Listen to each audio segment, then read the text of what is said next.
All right, so we'll talk about implant. Ready?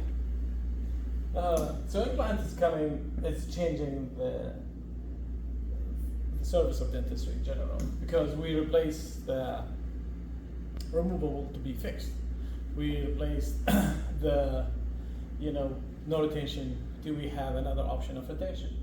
So 21st century dentistry changed so fast, the pace that we didn't expect it. Like laser came, digital dentistry, CT scan, 3D printing, CAD CAM, implants. All these are the new future of dentistry.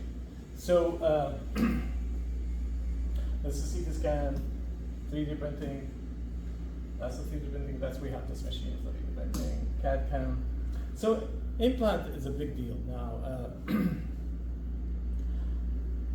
Human always done implant. They do tattooing, they do implant, they can implant this for their watch. They're crazy. Also, knee implant, breast implant, all these things. But history, missing teeth is a big deal. So early Egyptian shells, they use it, and Mayan shell always they use it as artificial tooth, and they found it in the mummies. So you can see they did that. That's a good job. Like, and when they do the shell, well, like very looks like a tooth.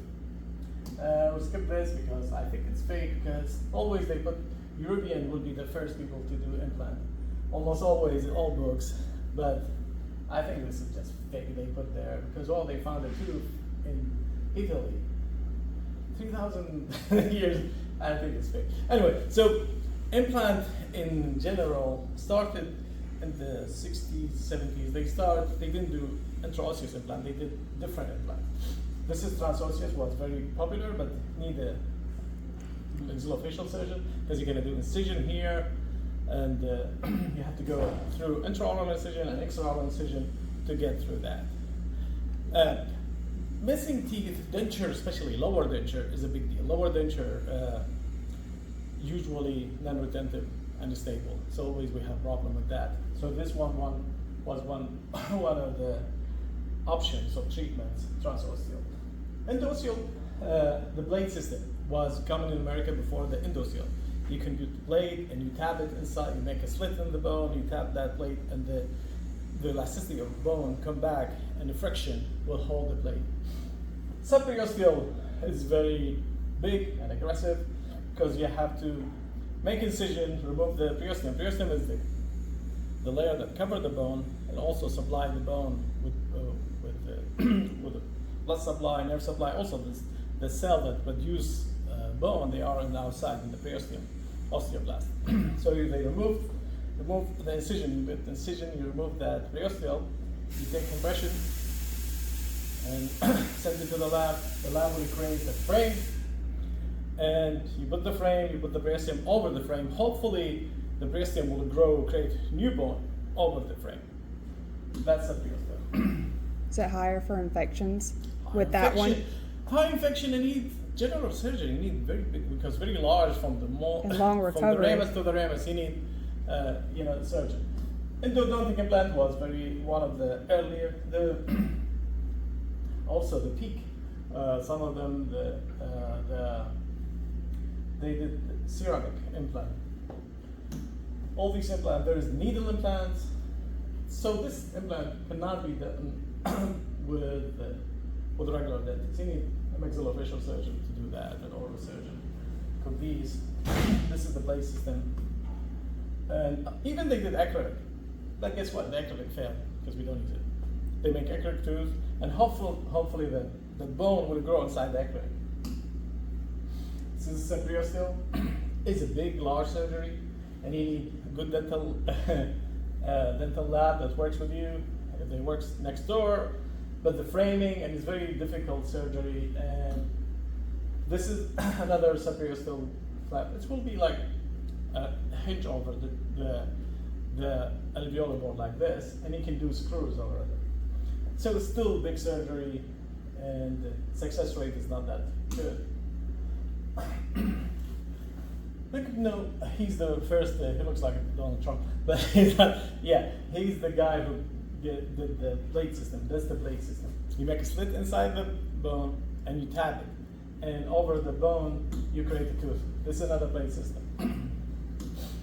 And Endosteal implant, which is the most successful, this is the only one now where works. There's subcortical nowadays, but it's not FDA approved. So all these are not are not still here anymore, because this one needs a big surgery.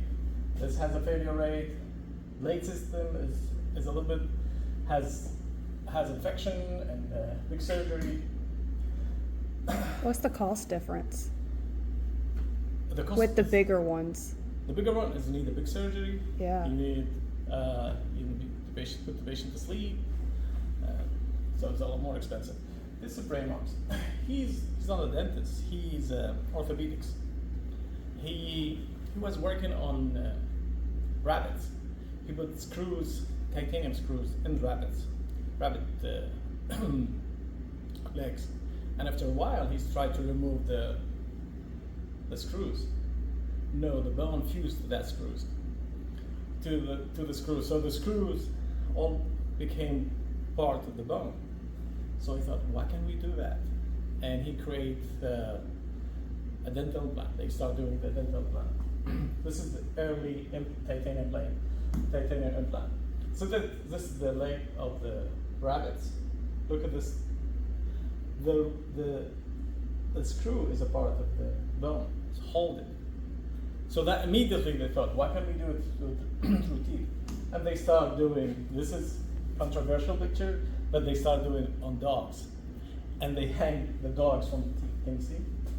They extract the teeth of the dogs and they made implant first on dogs. Then they start doing on human. So Braemar's was one of the first in Switzerland. Other people, they do it in Germany. And this is the American companies. So different companies, they start, it's like a race. Like, imagine when they found the oil, everybody was looking for oil. They find the gold mine for dentistry is implants. So everybody, each company, they will fight. We have to create one, and it's a big deal.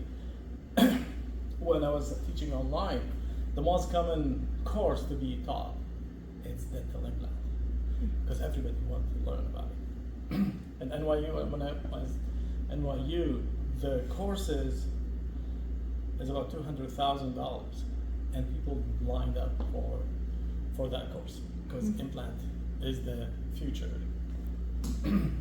So these different companies, Nobel, he created Nobel Biocare. Nobel now is like multinational. It has American base, European base.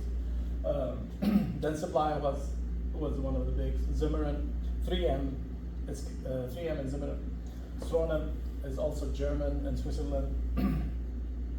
I think 3M and Zimmermann are next now. They are the same company.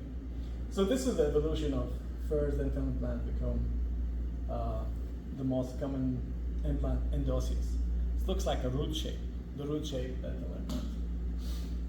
So the whole thing, the trick, why the titanium hold the bone, we call it osseointegration.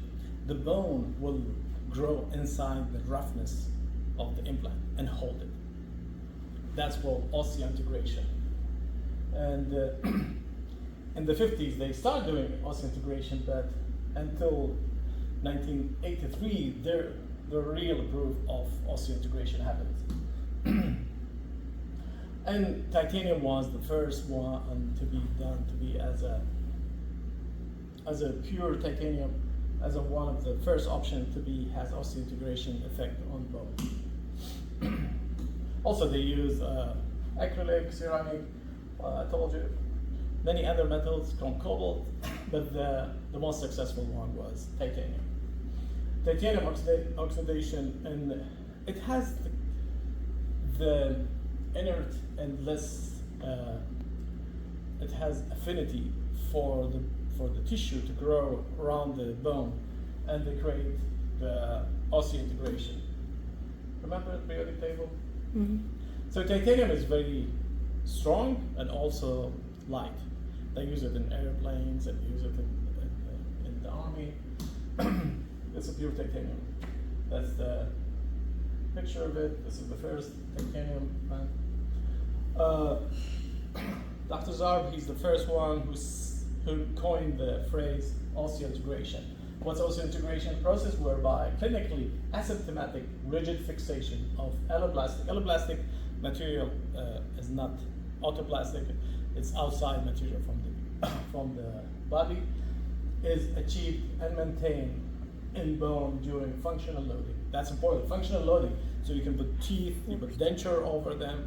That's the phrase of osseointegration. That's the whole thing of success of dental implant, osseointegration. So this is failed implant, but you can see the growth of bone take the shape of the implant. So when the bone doesn't look like that, but it grows inside the roughness of the implant. Now they think the more roughness of the implant will be much better. You make it rough, make more attachment with bone, and more growth. I have the picture. These are early cases. Almost always they start with the lower, because almost always we have problem with the lower complete denture. And lower complete. Brain marks. This is his patient, first patient, and it's about like 20 years he got the implant, and it was very successful. And they started doing it in the 70s. You can see the gum receded, but still there. They hold the denture, and it's still successful. They can eat. So these are early implants, and they were long. Although the gum receded and the inflammation of the gum around the implant, they don't call it periodontitis. What they call it pre-implantitis. It's the disease, because the relation between bone and implants differ between the relation between tooth and bone. In the tooth, there is no direct relation between the bone and the tooth. We have periodontal ligament. In the implant, we don't have periodontal ligament. We have rigid fixation. So that's why when we do crown bridge, if you have a natural tooth, if you have a little bit different, little bit high spot or something, the periodontal ligament can adjust a little bit. For the implant, if you have high load, can cause fracture of bone or fracture of implant. That's the difference between pre-implantitis and periodontitis, or periodontal tissue and pre-implant tissue. They are different. And then when you do implant, there is different type to be of superstructure. Can be screwed, can be cement. Nowadays, there's many article about cement is not. When you put the superstructure, imagine you have somebody missing central incisor, you put implant, and you put the superstructure, and then you create a crown. How to hold the crown to the implant? One way we can do screw. Through the screw goes through the crown and holds to the implant. But this one needs very, very good and perfect relation between the implant and the superstructure and the crown. If there is a little bit discrepancy, especially if you don't have a good dental lab, you can use cement. Cement, if there's a gap or a space, you can use cement. But nowadays, I think the books, some article, they said the cement will go to the periodontal tissue and cause periodontitis, pre-implantitis, technically, pre-implantitis. So many dentists, they like the screw routine, but need a lot of work from the dental lab technician. But also, in some dentists I've seen in the country, they like the cement because cement will cover the gap, and in the long term, the cement will cause gum recession and reduce the lifetime of the implant. Also, the superstructure can be curved. That's important because when you make a bridge, multiple implants, and you make a bridge, they should be parallel to each other.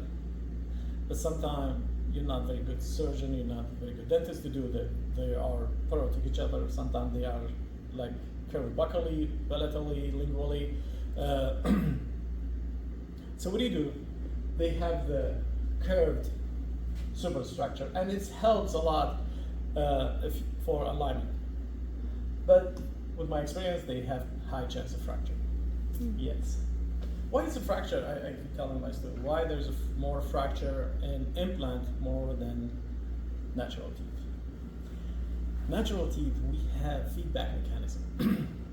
When you have food between your upper molars, immediately you can feel it.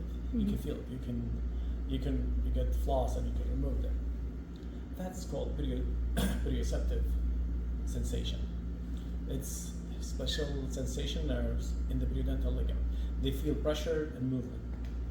When we lose the teeth, we lose the alveolar bone, we lose the periodontal ligament, we lose that sensation. So the bite, so when we bite normally, we don't bite too much pressure, but patient with implant, they don't have that feedback mechanism, so they will have maximum bite. So one of the major failure of implant is a fracture. Fracture of the implant or fracture of superstructure or the connecting parts. So this is another case of implant. Here, implant. I want to show you this is how they start the implant. In the 40s, they start doing the needles. Then 60s, Bramarks did this is the first implant. And then they can see the implant getting more rough, because the more rough, there's more attachment of bone and more relation. And this is machine rough, or this is really rough. And sometimes they make plasma spray. You know what's plasma? If you, we have solid, we have liquid, we have gas. The fourth state of matter is when you heat them. The matter is in a high temperature. The nucleus will lose its electrons. The electron will become plasma. So if you make plasma spray the titanium, very high temperature, and that's plasma spray, and make it very rough. Or you can use laser etching. And this is different companies, different etching. And this is commercially. I want to show you the roughness. The more roughness you can use, you can use acid, or you can use laser, or you can be blasted, ceramic blasted, aluminum blasted, or you can oxidation. But titanium plasma spray, this is the most common one. They can use it in BioHorizon and Nobel. And the hardness is very important because that's. I want to show you the physiology. And, different companies. This is the picture of the growth of. This is the bone grow inside the roughness of implant. The cell that produce bone, we call it osteoblast, osteogenic cell that create bone, osteoblast. And usually it's very large cell. They walk or they move on the network of fibrins. The fibers, there's fibers inside the bone will guide the movement of osteoblast, osteogenic cells. So imagine the surface is rough.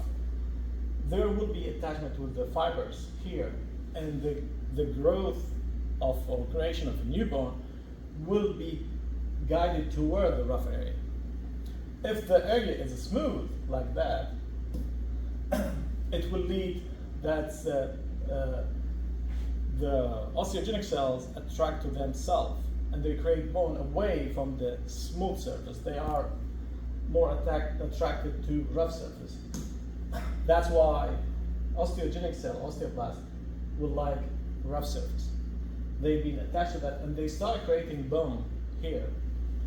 Otherwise, if it's a smooth surface, they attach to each other because they look to rough surface and they create bone here, while this will create more bone here. And when we create bone in the rough surface, what do we have? We have attachment.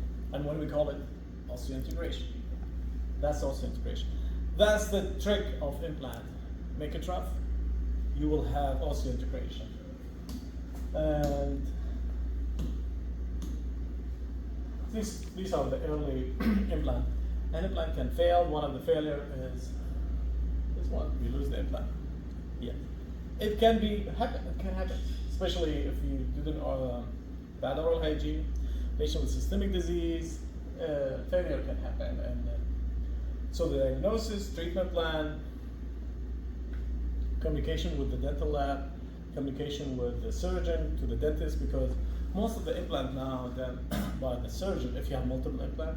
If it's single, the dentist can do single away from the nerve, away from the sinus, but failure can happen.